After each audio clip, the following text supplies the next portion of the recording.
Partiamo dalla pasta all'uovo. Farina in una ciotola, aggiungo l'uovo e inizio a impastare con la forchetta. Non appena l'impasto prende consistenza lo trasferisco sul bancone e inizio a lavorarlo a mano. Ho ottenuto un panetto liscio, lo avvolgo nella pellicola e lo faccio riposare per un'oretta. Butto l'aglio nell'olio e quando l'olio sfrigola butto gli spinaci precedentemente lavati. Un po' di sale, copro con il coperchio e lascio andare 5 minuti. Prepariamo la besciamella, mettiamo a scaldare il latte, nel frattempo in un altro pentolino sciolgo il burro. È il momento della farina, tutta in un colpo, e mescolo subito.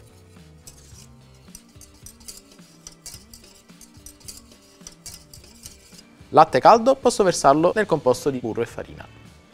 Continuo a mescolare, la consistenza è quella giusta, quindi posso aggiustare di sale, pepe e noce moscata. Mescoliamo. Trasferisco la besciamella in una bacinella bassa e larga per far raffreddare con pellicola a contatto. I nostri spinaci si sono raffreddati, possiamo tritarli. Perfetto, li metto in ciotola, aggiungo la ricotta, do una mescolata. A questo punto metto un uovo e condisco con sale, pepe e noce moscata. Amalgamo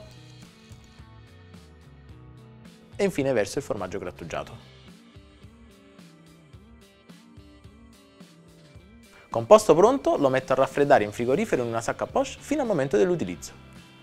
Divido il panetto a metà, la parte che non uso la copro con pellicola e lo lavoro brevemente con un pizzico di farina. E poi aziono la macchina e lo faccio passare tra i rulli fino a ottenere uno spessore di 2 mm.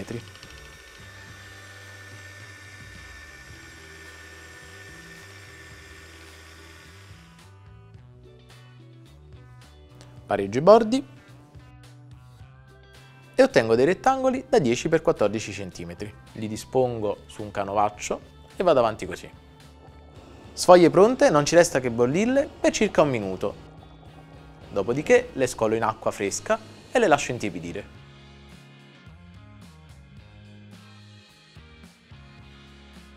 E ora che abbiamo tutto, passiamo alla composizione dei cannelloni.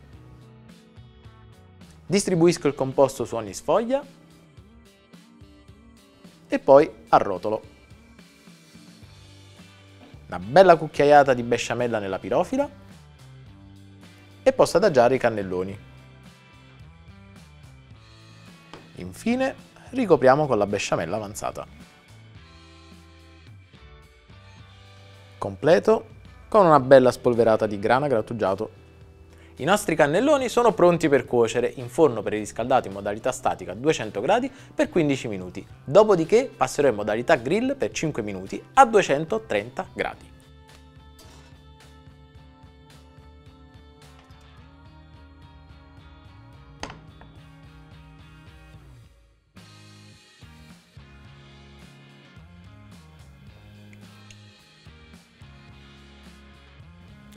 Tanta fatica, ma ora siamo ripagati dall'assaggio.